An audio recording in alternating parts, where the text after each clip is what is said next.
ನಿಮ್ಮ ಹಸು ಇತ್ತೀಚೆಗೆ ಹಾಲು ಕಡಿಮೆ ಮಾಡಿದ್ಯಾ? ತಕ್ಷಣ ಫೀಡ್ ಜಾಸ್ತಿ ಮಾಡೋದು ಅಥವಾ ಮೆಡಿಸಿನ್ಸ್ ಕೊಡೋದು ಮಾಡಬೇಡಿ. ನಿಮ್ಮ ಹಸು ಕೊಡೋ ಈ 7 ಸೈನ್ಸ್ ನ ಮೊದಲು ಗಮನಿಸಿ. ನಿಮ್ಮ ಹಸು ಹತ್ರ ಇವಾಗ್ಲೇ ಹೋಗಿ ಈ 7 ಸೈನ್ಸ್ ನೋಡಿ. ಯಾಕಂದ್ರೆ ಹಸುಗಳು ಹಾಲು ಕಡಿಮೆ ಮಾಡೋದಕ್ಕಿಂತ ಮುಂಚೆನೆ ಅದ್ರ ದೇಹದಲ್ಲಿ ಕೆಲವು ಸೈನ್ಸ್ಗಳನ್ನ ಕೊಡ್ತಿರುತ್ತೆ. ಈ ವಿಡಿಯೋದಲ್ಲಿ ಆ ಸೈನ್ಸ್ಗಳು ಏನ್ ಹೇಳುತ್ತೆ ಮತ್ತೆ ಅದನ್ನ ನೀವು ನೋಡಿದಾಗ ಏನ್ ಮಾಡ್ಬೇಕು ಅನ್ನೋದನ್ನ ಕಂಪ್ಲೀಟ್ ಆಗಿ ಹೇಳ್ತೀನಿ. ವಿಡಿಯೋನ ಕೊನೆವರೆಗೂ ನೋಡಿ. ಮೊದಲನೇದು, ಹಸು ಮಿಲ್ಕ್ ಎಷ್ಟಾಗ್ತಿದೆ ಅನ್ನೋದನ್ನ ಗಮನಿಸಿ. ಸಾಮಾನ್ಯವಾಗಿ ಹಸುಗಳು ಮೇವು ತಿಂದಾದ್ಮೇಲೆ ರೆಸ್ಟ್ ಮಾಡ್ಬೇಕಿದ್ರೆ ಮಿಲ್ಕ್ ಹಾಕ್ತಿರುತ್ತೆ. ನಿನ್ನೆ ಚೆನ್ನಾಗಿ ಮಿಲ್ಕ್ ಹಾಕ್ತಿದ್ದ ಹಸು ಇವತ್ತೇನಾದ್ರೂ ಕಡಿಮೆ ಮಿಲ್ಕ್ ಹಾಕ್ತಿದ್ರೆ ಅದನ್ನ ಇಗ್ನೋರ್ ಮಾಡಬೇಡಿ. ಇದು ಹಸು ಸರಿಯಾಗಿ ಮೇವು ತಿಂದ ಇರೋದು, ಡೈಜೆಷನ್ ಪ್ರಾಬ್ಲಮ್ ಅಥವಾ ಬೇರೆ ಏನೋ ಹೆಲ್ತ್ ಪ್ರಾಬ್ಲಮ್ ಇರೋ ಸೂಚನೆ ಇರ್ಬೋದು. ಹಾಗಾದ್ರೆ ಏನ್ ಮಾಡ್ಬೇಕು? ಮೊದಲು ಹಸು ಮೇವು ಎಷ್ಟು ತಿಂತಿದೆ, ನೀರ್ ಚೆನ್ನಾಗಿ ಕುಡಿತಿದ್ಯಾ, ಸಗಣಿ ಹೇಗಿದೆ, ಮತ್ತೆ ರೀಸೆಂಟ್ ಆಗಿ ಏನಾದ್ರೂ ಮೇವ್ ಚೇಂಜ್ ಮಾಡಿದೀರಾ ಅಂತ ಚೆಕ್ ಮಾಡಿ. ಮಿಲ್ಕ್ ಕಡಿಮೆ ಆಗಿದೆ ಅಂದ್ರೆ ಒಂದೇ ಒಂದು ಡಿಸೀಸ್ ಇಂದ ಆಗಿದೆ ಅಂತ ಹೇಳಕ್ಕಾಗಲ್ಲ. ಇದ್ರ ಜೊತೆ ಬೇರೆ ಸೈನ್ಸ್ ಗಳನ್ನು ನೋಡ್ಬೇಕು.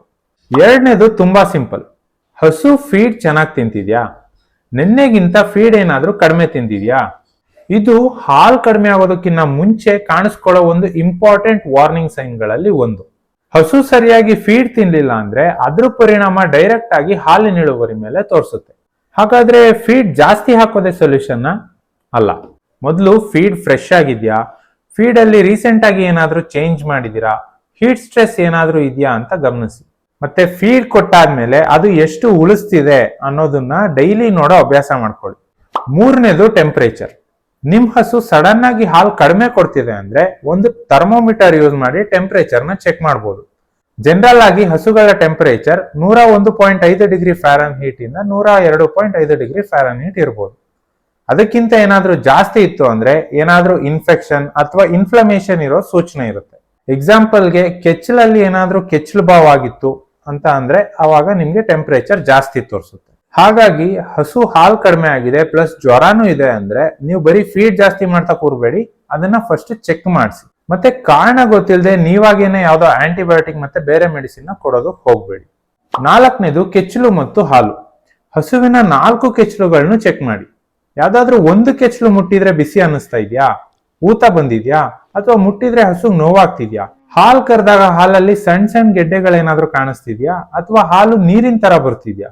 ಇಂಥ ಬದಲಾವಣೆಗಳಿದ್ರೆ ಕೆಚ್ಚಲಿನಲ್ಲಿ ಇನ್ಫೆಕ್ಷನ್ ಅಂದ್ರೆ ಮ್ಯಾಸ್ಟೈಟಿಸ್ ಆಗಿರೋ ಚಾನ್ಸಸ್ ಇರುತ್ತೆ. ಹಾಗಾಗಿ ಹಾಲು ಕರೆಯುವಾಗ 4 ಕೆಚ್ಚಲುಗಳಲ್ಲೂ ಹಾಲನ್ನ ಗಮನಿಸಬೇಕು. ಹಾಲಿನಲ್ಲಿ ಚೇಂಜಸ್ ಕಾಣಿಸಿದ್ರೆ, ಕೆಚ್ಚಲು ಊತ ಕಾಣಿಸಿದ್ರೆ, ಬಿಸಿ ಅಥವಾ ನೋವೇನಾದ್ರೂ ಕಾಣಿಸ್ತು ಅಂದ್ರೆ ಡಿಲೇ ಮಾಡದೆ ಡಾಕ್ಟರ್ಗೆ ತೋರಿಸಿ. ಐದನೇದು, ಹಸುವಿನ ವಾಕಿಂಗ್.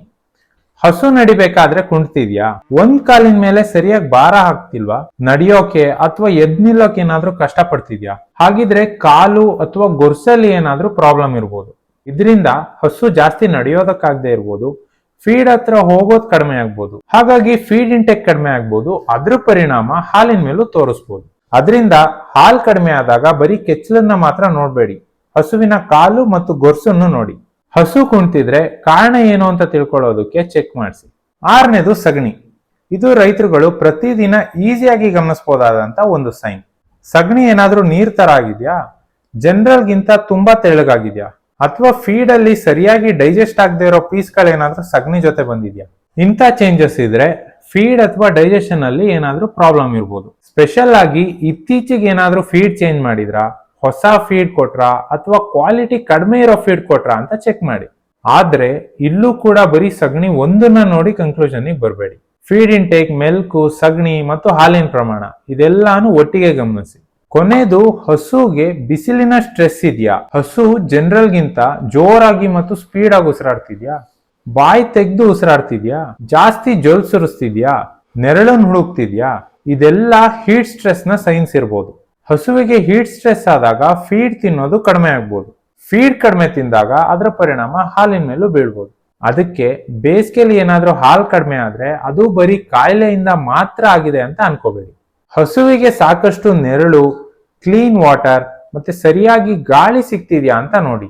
ಆತರ ಇಲ್ಲ ಅಂದ್ರೆ ಕೂಲಿಂಗ್ ಸಿಸ್ಟಮ್ ವ್ಯವಸ್ಥೆ ಮಾಡಬೇಕು. ಹಾಗಾದ್ರೆ ಒಂದ್ಸಲ ಮತ್ತೆ ನೆನ್ಪಿಟ್ಕೊಳ್ಳಿ, ಹಸು ಹಾಲು ಕಡಿಮೆ ಮಾಡಿದೆ ಅಂದ್ರೆ 1 ಮಿಲ್ಕ್ ಕಡಿಮೆ ಆಗಿದ್ಯಾ, 2 ಫೀಡ್ ತಿನ್ನೋದು ಕಡಿಮೆ ಆಗಿದ್ಯಾ, 3 ಜ್ವರ ಇದೆಯಾ, 4 ಕೆಚ್ಚಲು ಮತ್ತೆ ಹಾಲಲ್ಲಿ ಏನಾದ್ರೂ ಚೇಂಜಸ್ ಇದೆಯಾ, 5 ವಾಕಿಂಗ್ ಸ್ಟೈಲಲ್ಲಿ ಏನಾದರೂ ಚೇಂಜಸ್ ಇದೆಯಾ, 6 ಸಗಣಿ ಚೇಂಜ್ ಆಗಿದೆಯಾ, 7 ಹೀಟ್ ಸ್ಟ್ರೆಸ್ ಏನಾದರೂ ಇದೆಯಾ.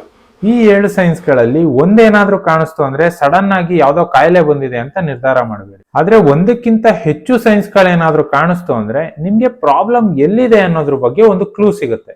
ಮತ್ತೆ ಹಾಲು ಸಡನ್ ಆಗಿ ಕಡಿಮೆ ಆಗಿದ್ರೆ, ಜ್ವರ ಬಂದಿದ್ರೆ, ಹಾಲಲ್ಲಿ ಏನಾದ್ರೂ ಚೇಂಜಸ್ ಇದ್ರೆ ಅಥವಾ ಹಸು ಮಂಕಾಗಿ ಕಾಣಿಸ್ತಿದ್ರೆ ಡಾಕ್ಟರ್ನ ಕರೆಸಿ ಚೆಕ್ ಮಾಡಿಸೋದು ತುಂಬಾ ಇಂಪಾರ್ಟೆಂಟ್. ಪ್ರತಿದಿನ ಹಸುನ 2 ರಿಂದ 3 ನಿಮಿಷ ಅಬ್ಸರ್ವ್ ಮಾಡೋದನ್ನ ಅಭ್ಯಾಸ ಮಾಡ್ಕೊಳ್ಳಿ. ಯಾಕಂದ್ರೆ ಹಸುಗೆ ಮಾತಾಡೋಕ್ಕಾಗಲ್ಲ, ಆದ್ರೆ ಅದು ತೋರಿಸೋ ಸೈನ್ಸ್ ನಾವು ಕರೆಕ್ಟ್ ಆಗಿ ಅಬ್ಸರ್ವ್ ಮಾಡಿದ್ರೆ ಅದ್ರ ಪ್ರಾಬ್ಲಮ್ ಏನು ಅನ್ನೋದ್ರ ಐಡಿಯಾ ಸಿಗುತ್ತೆ. ಇಂಥ ಸೈಂಟಿಫಿಕ್ ಪ್ರಾಕ್ಟಿಕಲ್ ಆಗಿ ಡೈರಿ ಫಾರ್ಮಿಂಗ್ ಮಾಡಬೇಕು ಅಂದ್ರೆ ಈ ಚಾನಲ್ಗೆ ಈಗಲೇ ಸಬ್ಸ್ಕ್ರೈಬ್ ಮಾಡಿ. ಮುಂದಿನ ವಿಡಿಯೋದಲ್ಲಿ ಮತ್ತೆ ಸಿಗೋಣ.